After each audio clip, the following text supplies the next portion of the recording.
For the first time ever, I may be ahead of the trends. Normally, when I make book reviews, the book has been out forever. Because I tend to be kind of a slow reader. However, the book we're talking about today, Vie de Guinevere, I feel very early on the train. This is very exciting for me. This is an indie published book. If you haven't heard about this book, Vie de Guinevere is a King Arthur retelling, but it is from the perspective of Queen Guinevere. She has grown up in our modern era as Vera until Merlin shows up and tells her that she is actually Queen Guinevere from the 600s and that she needs to go back in time with him to fix a terrible error that could unravel the world as we know it. I am going to get into spoilers, so if you have not read the book, this is your time to exit. It's a quick read, so come back when you've read it so we can discuss. I have a feeling I'm just going to be laughing about Lancelot for the next 40 minutes, but I'm going to do my best. Goodbye to people who have not read the book. Alright, so we open up the story with Vera. Her parents run an inn, a place in England. She's grieving the death of her late boyfriend. And her basic goal in life is to just keep moving forward despite there not really being a forward for her. I feel like Guinevere is just kind of settled in the fact that she is ordinary, when obviously that is not the case. But she's working at her parents' inn without any real future plans at the moment until Merlin shows up and tells her that her adopted parents have known this whole time that she is Queen Guinevere from the King Arthur legends, and that it is now they have basically raised her very Harry Potter vibes, preparing her for this moment in time where she needs to go back and help fix issues with the magic system that's happening. Watching her pack to leave for the 600s was so anxiety inducing. You know, these characters, when stuff like this happens,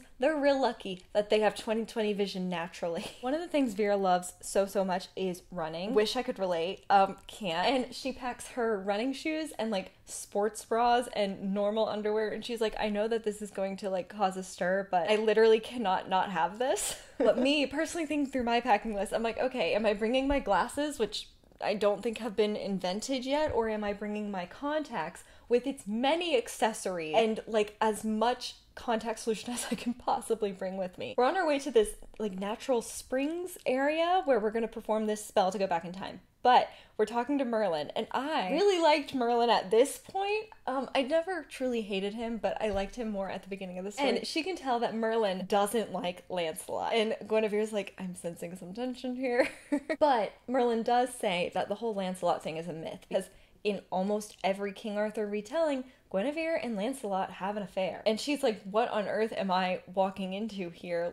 Some weird love triangle. And Merlin kind of assures her that that is not the case. We go back in time, and she sees who she believes is Arthur and feels this sense of warmth in her. And I was oh yay, we're gonna fall in love immediately. And it was Lancelot, and I was are you sure that they're not gonna have an affair? Are you sure? But it turns out that she and Lancelot are just really good buddies, and that they are running partners, which I thought was really fun. Now, we are having to basically pose as Queen Guinevere. Even though it is Guinevere and she went back in time and she lost her memories, there's something locked in her memory that they need to know to help save magic. This is Guinevere, and she has those memories, but she really feels like she's a placeholder for a different person. Also, we meet Arthur. He's so cold to her, and for a while I thought it was maybe he doesn't believe that that's Guinevere. Maybe they didn't have a good relationship, and at that point I didn't fully understand why he was so cold. I was maybe he's just a cold person, but that doesn't fully make sense with Guinevere's personality, or Vera's personality, because we find out Guinevere, she seems like she was a colder person,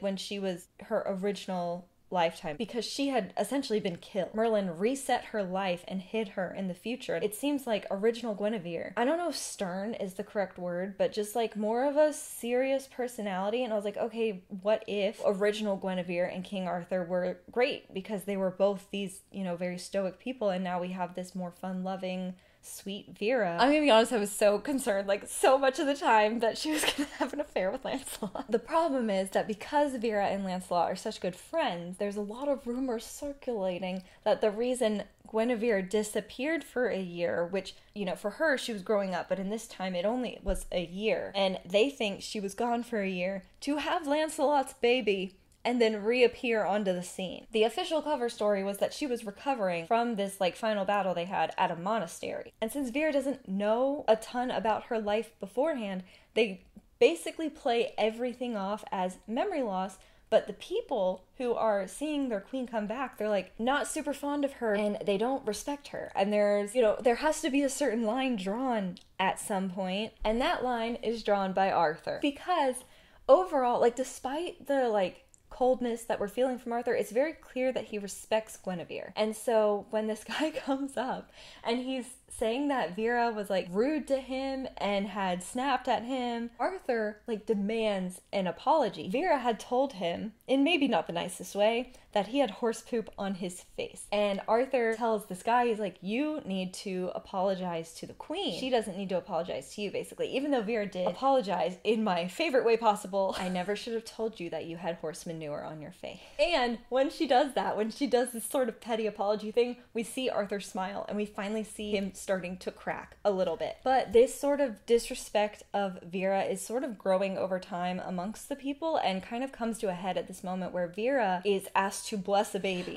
Just thinking about, like, Vera's sort of, I think Vera's like around my age, and if I went back in time and somebody asked me to bless a baby, what do you do? All I can picture is the Pope holding up the water gun for the babies to baptize them when they had to do the COVID separation, and that's all I can think of. But while she's holding this baby, trying to figure out how to bless it, this other guy kind of like bumps into her, and then she turns around and he throws something at her. It hits Arthur instead, thank goodness, because there was poison in there, and the guy's purpose was to like disfigure Vera, and instead it hit King Arthur's hand, and he turned out to be fine. But if it had hit her, like, first of all, it seems like he was probably aiming for her face, and also if it had hit the baby, it would have killed the baby. Which we find out that the fumes from this poison did get to the baby, and so the next day, first of all, people already disrespect Vera, and then the next day these people show up with their baby, and they're like, the baby is dying, like, what did you do when you blessed it? Like, are you a witch? Blah, blah, blah, like, all this stuff. Turns out fine, because they figure out it's the fumes, and they're able to save the baby's life, and then, all of a sudden, her father shows up, because he's heard the rumors about Guinevere having a baby out of wedlock,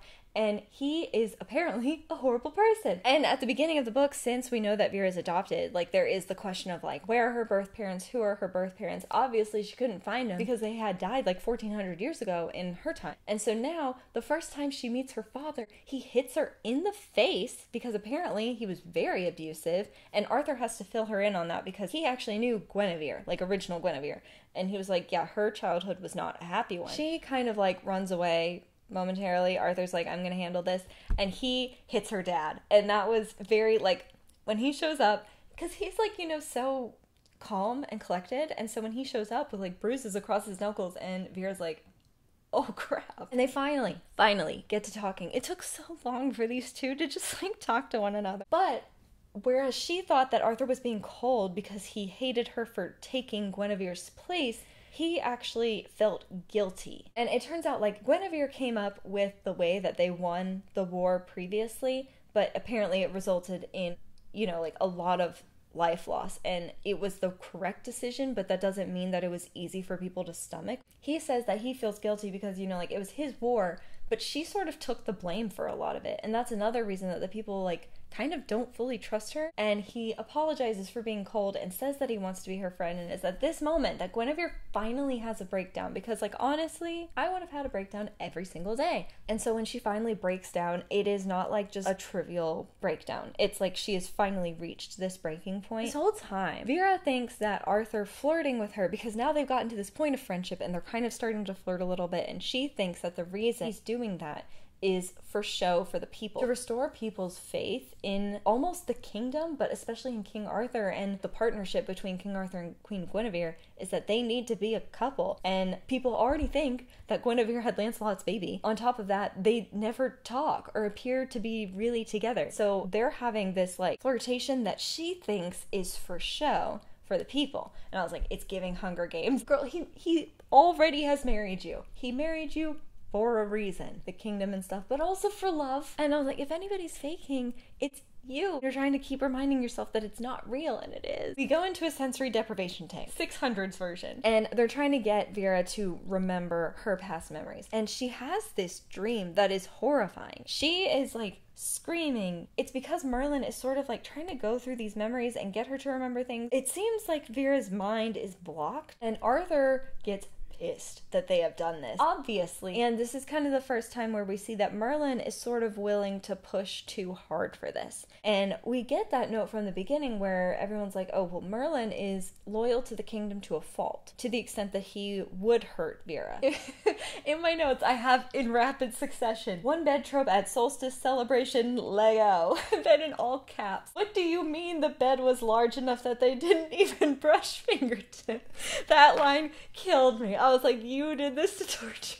I love a one bed trope, and when they don't get together and they don't even have like cutesy little talks and they just fall asleep, I was like, early on in the story, Vera has this moment where she sees a ghost, and it's actually Arthur. It's like the same day, on the same time, just in a different year, and she sees Arthur do something, and it's like deja vu moment. She's like, oh my gosh, I saw your ghost in the future doing this. Like, what a little note there. I feel like there's so much we could dive into if, like, different planes of reality and stuff come into play. Dance lessons was one of my favorite parts of the book. I thought that was so cute. They have to do a dance at the solstice celebration thing, and so Arthur has to teach her the dances that she theoretically used to know. And there's this thing that Vera doesn't feel like Guinevere and stuff like that, but when she's doing this dance, like, she auto-remembers the last couple moves, and this also happened before when she was riding a horse, and she, like, got off properly. I assume she was riding side saddle. That's not something that just comes naturally to you. The fact that she was able to do it so naturally, that was when Merlin was like, you know, your memories are in there somewhere. That's something you have to learn. So it's in there. It's in there somewhere, and it's the same with these dance lessons. But I just think it's so cute of Vera trying to show him, like, what dancing is like in the future. Arthur admitting to have reading her books and stuff, because at one point tells him about her ex-boyfriend and how he had died in a car crash, and she's like, I don't even know how to explain this concept to you, but Arthur has been reading her books because he wanted to know more about her and her time. And so, like, her trying to share these little bits of the future with him was something that I really, really enjoyed. We meet Gawain, who I love Gawain so much. He's probably, like, I mean, outside of Vera, he's like my favorite character. He's kind of awkward, and he's a mage, and at one point he makes a joke about not being invited to parties, and people take it very seriously, and he just, like, cracks this little grin, and everyone's like, did you just make a joke? Being accepted into their little friend group was one of my favorite parts of the whole book. He's also brilliant. He warns them that within 2 generations, like, considering the way the trends are going, magic is going to die out. It used to be given to 1 in every 4 people, and that has now decreased to like 1 out of 10. This is like the main reason that Vera has been brought back, is because theoretically she knows how to restore magic. The part where Merlin lost me as a fan, which that is saying a lot, because I watched that Merlin TV show and I love Merlin, and I was kind of not necessarily like, I obviously know they're different stories, but I feel like I brought a lot of the emotions from that TV show Merlin into this book. And so to see him being so manipulative, at one point he is going through Vera's memories trying to help her remember things, but he is also like, he didn't even, like, ask her if this was okay. He is stitching together her memories. Now, I think, like, the reason for this was because, like, he needed Arthur and Vera to be a unit and wanted them to be in love so that her memories would come back. A huge part of her life, obviously, as her husband, that, like, if they were in love and really together as a couple, it would be easier for her to get her memories back. But in order to do that, Merlin, it seems like he's trying to expedite the process, and he's stitching together old memories because she has this, like, very vivid memory of her ex-boyfriend who she really loved. And then she has this memory of Arthur. She almost sees it through Merlin's eyes, where she's like, okay, Merlin is watching this memory and thinking that, you know, I'm having, like, these good feelings, when she recognizes on her own face that she's not. This wasn't a good moment for her and Arthur, but then he sort of stitches the memories together. And she, first of all, this is horrible, like, forgets her ex-boyfriend's face. She remembers the memory, but she can't remember his face. Merlin is trying to get her to associate all these good feelings with Arthur. That part, like, first of all, like, it's really cool magic, but at the same time, I was so angry. Like, and obviously Vera was angry. She's like, I can't believe, like, you would take the liberty to do something like that. I was so annoyed when, okay, so Vera and Lancelot are running partners, right? And they stop at one point and they're laying down and they see, like, this rustling in the bushes and decide it's an animal. It wasn't. It was this guy named Thomas who later on that night, he is like, I think there was like part of it was, you know, like there was another mage involved that could kind of control people. So maybe this was one of those cases. But he was mad at Vera. He's like, how dare our queen, you know, go off and be with this other man. And so he attacks her and is like basically torturing her. And at the last minute, Arthur comes in. And we don't really get to see, like, this is one of the first times where we see Arthur be, like, truly brutal. He, like, pulls Thomas off of her and saves her. And we get to see, like, some more of that raw emotion from him. As we're moving through the story, and Guinevere and Arthur sort of are forming this true friendship between them. Guinevere, like, right after that attack, she's like, it's not okay that he attacked me, but this is a representation of how people are seeing me. And so I'm going to become this more formal, just like what people expected of a royal. And right when she decides to make that decision, Arthur starts to make things less formal. And I loved that because he was sort of changing the kingdom a bit more to, not to suit her, but like to help her blend into this society. Also to make things better. I feel like people liked this informalness better. We find out Merlin has been like, not drugging them, but like he's been secretly love potioning Vera and Arthur this whole time. And so of course Vera's like, great, all these emotions I felt were not real, and we have to tell Arthur because all of the emotions that he's feeling isn't real. We talked to Gawain about everything, and he's saying the way that Merlin wants to retrieve your memories, even on the chance that it would work, it would mess with her brain so much that she wouldn't even be able to tell them the memories before she died or became like permanently incapable of speaking. Because when he goes through her memories like that, she gets this really horrible fever and like is very sick. And keep doing that is not only a huge physical toll, but it also risks basically her memories dying with her. Gawain getting knighted, tears were brought to my eyes. It was so tender. We find out, so Percival has had this thing where he almost died in battle, and he's like, I don't know what happened, something stopped, you know, whatever it was from killing him. I can't remember the exact specific detail, but later it happens again, and he realizes that it was Gawain who had stopped it during the battle because he was there during the battle where Percival almost died. And then Lancelot is like, Arthur, knight him. At the same time, Vera's watching this, like, crying with joy. And then she realizes, like, oh, this is also, like, kind of bad.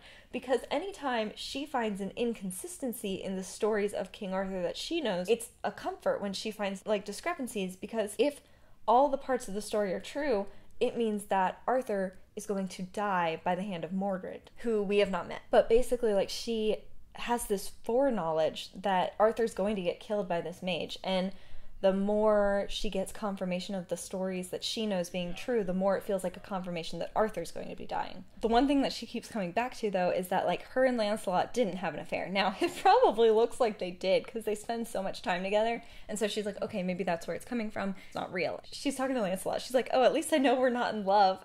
Lancelot's like, speak for yourself. They get this gift from someone, another ruler. It's a pack of playing cards, and it's so cool. Like, I feel like it's really fun to watch Vera interact with what would, in her time, be, like, priceless artifacts. And she's getting these playing cards, and she's writing out, like, the rules, and she teaches people to play Texas Hold'em. And I love that she says it, and then Lancelot, like, goes with it. That man is always ready to go with whatever Vera wants to do, and I think it's so funny. He doesn't know what Texas is. And he's like, yep, this game, let's do it. And then she tells that, like, the guys are complaining about people cheating or something, and she's like, oh, well, normally they play this game at a round table. And then Lancelot's like, that's it, we need to get a round table. That is how the Knights of the Round Table is born. I think that's so funny. I love, Wayne was so funny. Lancelot and Vera are talking about something, I forget what it was, and he goes into her room to talk, and of course there's all these rumors kind of still swirling about them as a couple, and they're talking about something, I think it was pretty serious, and then they just hear Wayne from outside, the time you have spent in the Queen's room has crossed the line of propriety. I think he's so funny. We end up finding out that a bunch of the magic wielders in the area have all been killed, and we think that it's like an army, but it turns out it's one Saxon. And her side character, Tristan, who was apparently going to marry Guinevere before she ended up deciding to marry Arthur as like an alliance situation. And I was like, we do not need another love interest. Like, seeing Tristan, this other guy from her past, like, unlocks memories for her. And that is sort of when Guinevere finally has this moment of like, I'm her.